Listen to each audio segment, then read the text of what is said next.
দিব্যশ্রী চ্যানেলে আপনাদের সকলকে স্বাগত। অচিন্ত্য কুমার সেনগুপ্ত লেখা পরম পুরুষ শ্রী শ্রী রামকৃষ্ণ থেকে পাঠ। আজ পর্ব 96। ওম স্থাপকায় চ ধর্মস্য সর্বধর্মস্বরূপিণে অবতার বরিষ্ঠায় রামকৃষ্ণায় তে নমঃ। ঢং করে ঘণ্টা বাজল। ঢং শব্দটা হলো সাকার ভাব। তারপর ঢঙের অংটি ঠেকে গেল অনেকক্ষণ। ওই অংটি হলো নিরাকার। ঈশ্বর তত্ত্ব বোঝাচ্ছেন ঠাকুর। নিরাকারে একেবারে মন স্থির হয় না। বান শিখতে হলে আগে কলা গাছ তাক করতে হয়, তারপর সর গাছ, তারপর সলতে, তারপর উড়ে যাচ্ছে যে পাখি। এক সন্ন্যাসী জগন্নাথ দর্শন করতে গিয়ে সন্দেহ হয়েছে ঈশ্বর সাকার না নিরাকার। হাতের দণ্ড ঠেকিয়ে দেখতে গেল তার গায়ে লাগে কি না। একবার দেখলো লাগলো, আবার দেখলো লাগলো না। একবার দেখলো মূর্তি, আবার দেখলো অমূর্তি। ঘট আর আকাশ, ঢং আর অং। সন্ন্যাসী বুঝল ঈশ্বর সাকার আবার নিরাকার। কাঠ মাটি মনে করো না সাকার মূর্তিকে। শোলার আতা দেখলে যেমন আসল আতা মনে পড়ে, বাপের ফটোগ্রাফ দেখলে যেমন বাপকে মনে পড়ে, তেমনি প্রতিমায় সত্যের উদ্দীপনা, রূপের মধ্যেই অরূপ রতন। ভক্তির জন্যে সাকার, মুক্তির জন্যে নিরাকার। মুক্তি দিলেই নিশ্চিন্ত, কোনো ঝঞ্ঝাট নেই। ঈশ্বরকে ফিরতে হয় না সঙ্গে সঙ্গে। ভক্তি দেওয়াই কঠিন, ছুটি পায় না ভগবান, লেগে থাকতে হয় সব সময়। তাই আমি মুক্তি দিতে কাতর নই রে, ভক্তি দিতে কাতর হই। এমনি কথা বলে যাচ্ছেন ঠাকুর। প্রিয় তন্ময়ের মতো শুনছে কেশব সেন। অদ্বৈত জ্ঞান আঁচলে বেঁধে যা ইচ্ছে তাই করো। আনন্দময়ীকে সঙ্গে নিয়ে যেথা ইচ্ছে যাও। দেখনি ময়রার দোকানে ছানা চিনি মিশিয়ে একটা ঠাসা তৈরি করে, পরে তার থেকেই তৈরি হয় গোল্লা আর বরফি, তালশাঁস আর আতা সন্দেশ। ছানা চিনির রূপান্তরে যেমন নানা রকম সন্দেশ, তেমনি ভাব ভক্তির রূপান্তরে নানান রকম বিগ্রহ, শিব, দুর্গা, কৃষ্ণ, বিষ্ণু। পলতা থেকে কলকাতাতে যে জল আসে রাস্তায় আর বাড়িতে, তা একই জল, কিন্তু সে কলের জল কোথাও পড়ছে সিংহের মুখ দিয়ে, কোথাও বা মানুষের মুখ দিয়ে। নানা রূপে ঈশ্বরই খেলা করছেন। যাই বলো, দল চাইনে, চাই উদার বুদ্ধি। গেরে ডোবাতেই দাম বাঁধে, যেমন হিংচে কলমির দল। স্রোতের জলে দল বাঁধে না, গোড়ামিতেই দল পাকায়। উদার বুদ্ধির দল নেই। এত কথা বলছেন, একবারও জিজ্ঞেস করছেন না, কেশব তুমি কেমন আছো? কেবল ঈশ্বরের কথা। নরেন্দ্রকে যখন দেখি কখনো জিজ্ঞেস করিনি, তোর বাপের নাম কি, তোর বাপের কখানা বাড়ি। প্রতিমায় পূজা হয়, আর জীবন্ত মানুষে হবে না? তিনিই তো মানুষ হয়ে লীলা করছেন। জীবে জীবে চেয়ে দেখো, সবই যে তার অবতার। তাই নতুন লীলা কি দেখাবি, তার নিত্য লীলা চমৎকার। তাকে সর্বভূতে দেখতে লাগলুম। বেলপাতা তুলতে গেলুম সেদিন, পাতা ছিঁড়তে গিয়ে খানিকটা আঁশ উঠে গেল। দেখলুম গাছ চৈতন্যময়, মনে কষ্ট হলো। ফুল তুলতে গিয়ে দেখি গাছে ফুল ফুটে আছে, যেন সম্মুখে বিরাট পূজা হয়ে গেছে। বিরাটের মাথায় ফুলের তোড়া। আর ফুল তোলা হলো না। হাসি মুখে তাকালেন কেশবের দিকে, বললেন, তোমার অসুখ হয়েছে কেন তার মানে আছে। তোমার অসুখ হয়েছে কেন তার মানে আছে। উৎসুক হয়ে তাকালো কেশব। শরীরের ভিতর দিয়ে অনেক ভাব চলে গিয়েছে কি না, তাই এই অবস্থা। যখন ভাব হয় তখন কিছু বোঝা যায় না, অনেক দিন পর শরীরে এসে আঘাত লাগে। দেখনি সেই গঙ্গার উপরে বড় জাহাজ যখন গঙ্গা দিয়ে চলে যায় তখন প্রথম কিছু টের পাওয়া যায় না, শেষে ওমা দেখি পাড়ের গায়ে জল ধপাস ধপাস করছে আর পাড়ের খানিকটা ভেঙে জলে পড়ল। কুঁড়ে ঘরে হাতি ঢুকলেও এমনি হয়। কুঁড়ে ঘরে হাতি ঢুকলে ঘর তোলপাড় করে ভেঙে চুরে দেয়, তেমনি ভাবহস্তি তোমার দেহ ঘরে প্রবেশ করেছে, তোলপাড় করে ভেঙে দেবে না তো কি। কেশব চক্ষু নত করল। হয় কি জানো, আগুন লাগলে কতগুলো জিনিস পুড়িয়ে টুড়িয়ে ফেলে আর একটা হৈ হৈ কাণ্ড লাগিয়ে দেয়। জ্ঞানাগ্নি প্রথম কাম ক্রোধ এইসব রিপুনাশ করে, পরে অহং বুদ্ধির উৎখাত হয়, তারপর তোলপাড়। ঠাকুর থামলেন একটু, বললেন, তুমি মনে করছো সব ফুরিয়ে গেল, কিন্তু যতক্ষণ রোগের কিছু বাকি থাকে ততক্ষণ তিনি ছাড়বেন না। হাসপাতালে যদি একবার নাম লেখাও আর চলে আসবার জো নাই, যতক্ষণ রোগের একটু কসুর থাকে ছেড়ে দেবে না ডাক্তার সাহেব। তুমি নাম লেখালে কেন? কেশব হাসতে লাগলো। হাসপাতালের উপমাটিরই তার বড় ভালো লেগেছে।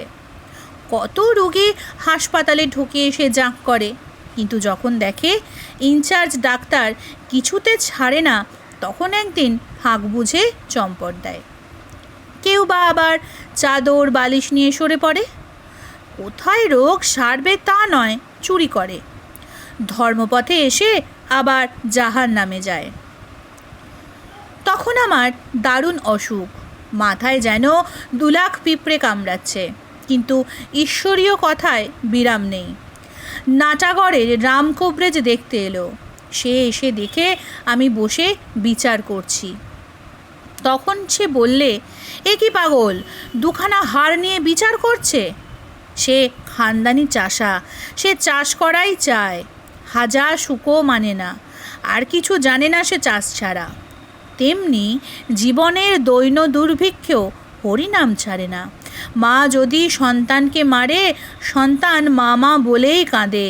গলা ধরে যদি ফেলেও দেয় তবুও তার মা মা ডাক। সে তো আর যাকে তাকে মা বলছে না, তার মাকেই মা বলছে। তাই ছন্দে একটি মন্ত্র বাঁধলেন ঠাকুর, দুঃখ জানে শরীর জানে, মন তুমি আনন্দে থাকো।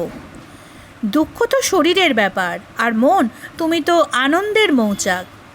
দুঃখের হুলেই এই মধুকণা সঞ্চিত হচ্ছে। সারা জীবনই তো দুঃখ, রোগ শোক জ্বালা যন্ত্রণা। যারা বলে আগে দুঃখ দারিদ্র্য যাক, পরে ঈশ্বর ভজন করা যাবে, তারা সেই সমুদ্র স্নানার্থী তীর্থবাসীর মতো ভাবছে সমুদ্রের ঢেউ আগে থামুক, পরে স্নান করে নেব। হায়, সমুদ্রের ঢেউ কোনো দিন থামবে না, স্নানও হবে না সেই তীর্থঙ্করের। ঢেউয়ের মধ্যেই স্নান করে নিতে হবে, ঢেউয়ের মধ্যেই নিতে হবে আনন্দ স্পর্শ। এ তো দুঃখের কেউ নয়, এ হচ্ছে সুখ স্বপ্ন সরাসির ঢেউ। মেঘাচ্ছন্ন দিন দুর্দিন নয়, যেদিন হরিকথামৃত পান হয় না সেদিনই দুর্দিন। তোমার শেকড় শুদ্ধ তুলে দিচ্ছে। কেশবের দিকে আবার তাকালেন ঠাকুর। শিশির পাবে বলে মালি বসরাই গোলাপের গাছ শেকড় শুদ্ধ তুলে দেয়। শিশির পেলে গাছ ভালো করে গজালবে, তাই হুলুস্থুলু। কেশবের মা দাঁড়ালেন এসে দরজার পাশে। মা আপনাকে প্রণাম করছেন। আনন্দে হাসলেন ঠাকুর। মা বলছেন কেশবের অসুখটি যাতে সারে। কে একজন বললে মায়ের হয়ে। ঠাকুর বললেন, সুবচনেই আনন্দময়ীকে ডাকো, তিনিই দুঃখ দূর করবেন। পরে লক্ষ্য করলেন কেশবকে। বাড়ির ভিতরে অত থেকো না, যেখানে যত বেশি ঈশ্বরীয় কথা সেখানেই তত বেশি আরাম। দেখি তোমার হাত দেখি। কেশবের একখানি হাত তুলে নিয়ে ওজন করতে লাগলেন ঠাকুর। বললে, না, তোমার হাত হালকা আছে, যারা খল তাদের হাত ভারী হয়। সবাই হেসে উঠল। কেশবের মা বললেন, কেশবকে আশীর্বাদ করুন।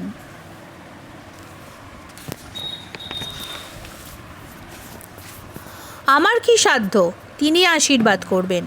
তোমার কর্ম তুমি করো মা, লোকে বলে করি আমি। ঈশ্বর দুবার হাসেন। একবার হাসেন যখন দু ভাই জমি বখরা করে আর দড়ি মেপে বলে, এদিকটা আমার ওদিকটা তোমার।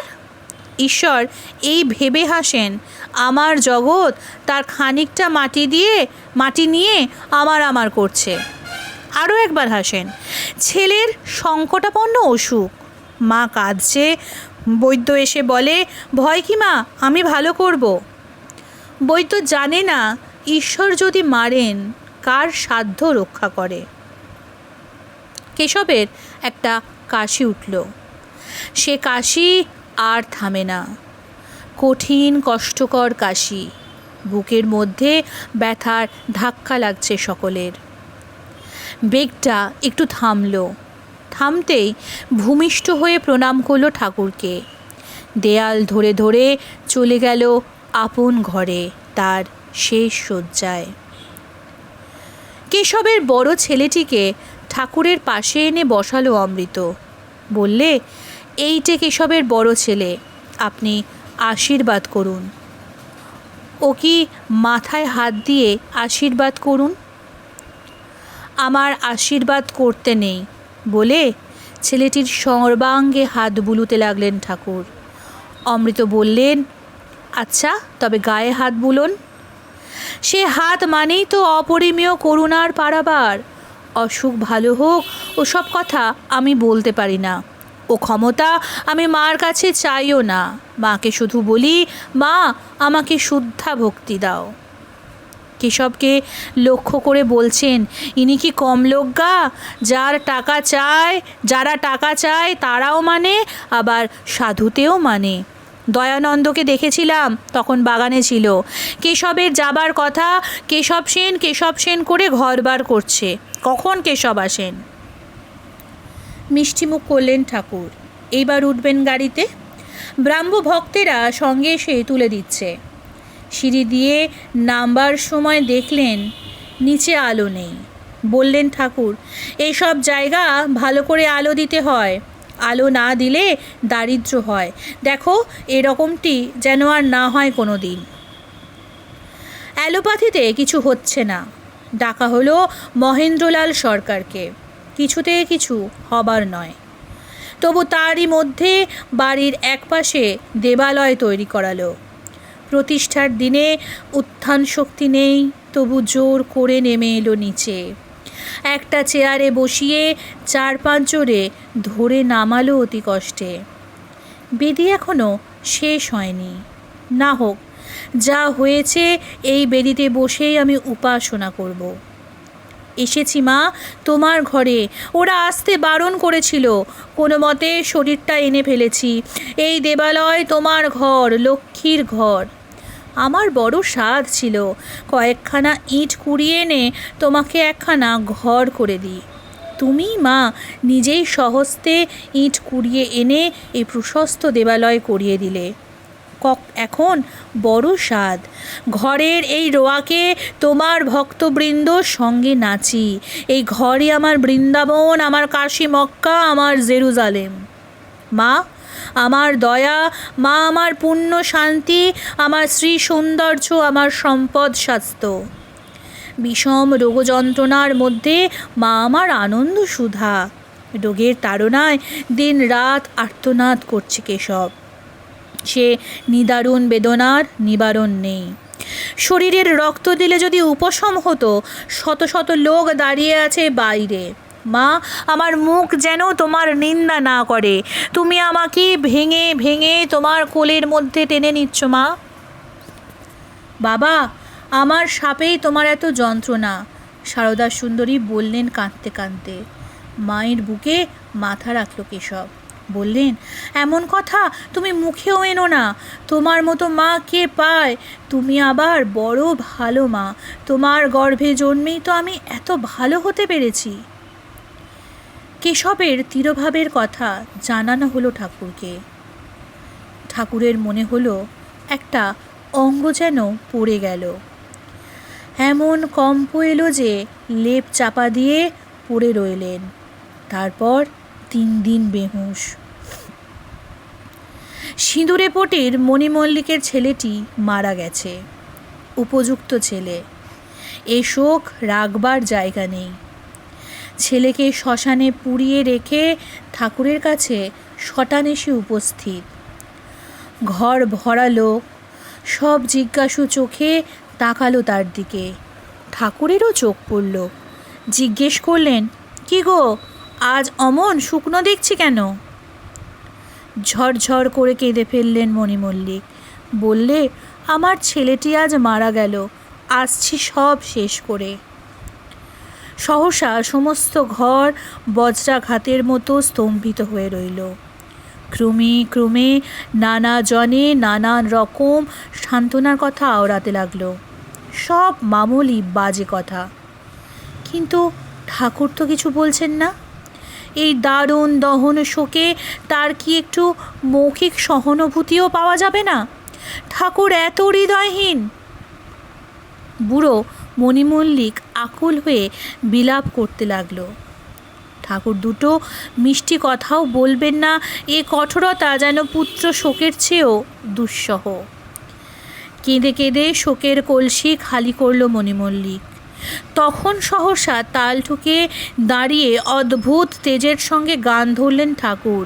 জীব সাজ সমরে, ওই দেখো রণবেশে কাল প্রবেশে তোর ঘরে। আরোহণ করি মহাপুণ্য রথে, ভজন সাধন দুটো অশ্ব জুড়ে।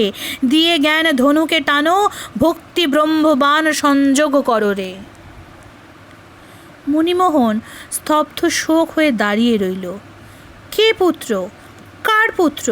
কার জন্যে এই শোক? সমাধিভঙ্গের পর ঠাকুর বললেন, পুত্র শোকের মতো কি আর জ্বালা আছে? তবে কি জানো, যারা ঈশ্বরকে ধরে থাকে তারা এই বিষম শোকও একেবারে তলিয়ে যায় না। একটু নাড়াচাড়া খেয়েই ফের সামলে নেয়। চুনোপুটির মতো আধারগুলোই একেবারে অস্থির হয়ে ওঠে, তলিয়ে যায়। দেখনি গঙ্গায় স্টিমারগুলো গেলে জেলে ডিঙিগুলো কি করে?